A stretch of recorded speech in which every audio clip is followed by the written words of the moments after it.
Mbukelo khona ekhaya ngikubingelela Ubuyile Mthandazi Dlamini P3 Mpumalanga. Ngithi uNkulunkulu akubusise akukhanyisele even imidlo zakhe akukhanyisele akubusise. Konke lokufuna kombukelo khona ekhaya.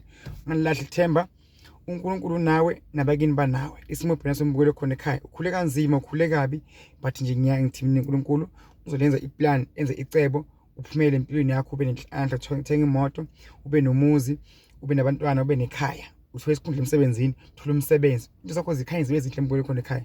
Ithemba ungalilahli ithemba alibulali kulebulela msafa sonke sisaphezwe nimbukelo khona ekhaya.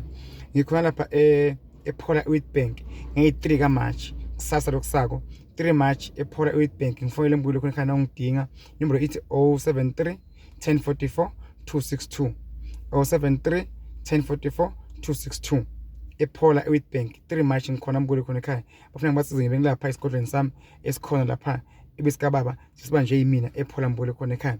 And then 4 March ngilapha esewethu mbukelo khona ekhaya for Mr Shabangu inombolo yakhe mbukelo khona ekhaya ukwazi usizakale konke okufuna kombukelo khona ekhaya 078 371 6224 inombolo kabani kaMr Shabangu mbukelo khona ekhaya. Buka na ufuna ukungibona ngizokuhlolela mbukelo khona ekhaya ngikhethe yakho mbukelo kanjani phinde futhi ngikunene washo if zikhona edinga ukuthi edingeka kuphi empilweni yakho but konke kuzokhanya egama kaJesu. Inkosi nibusise ngithanda kakhulu. Thank you.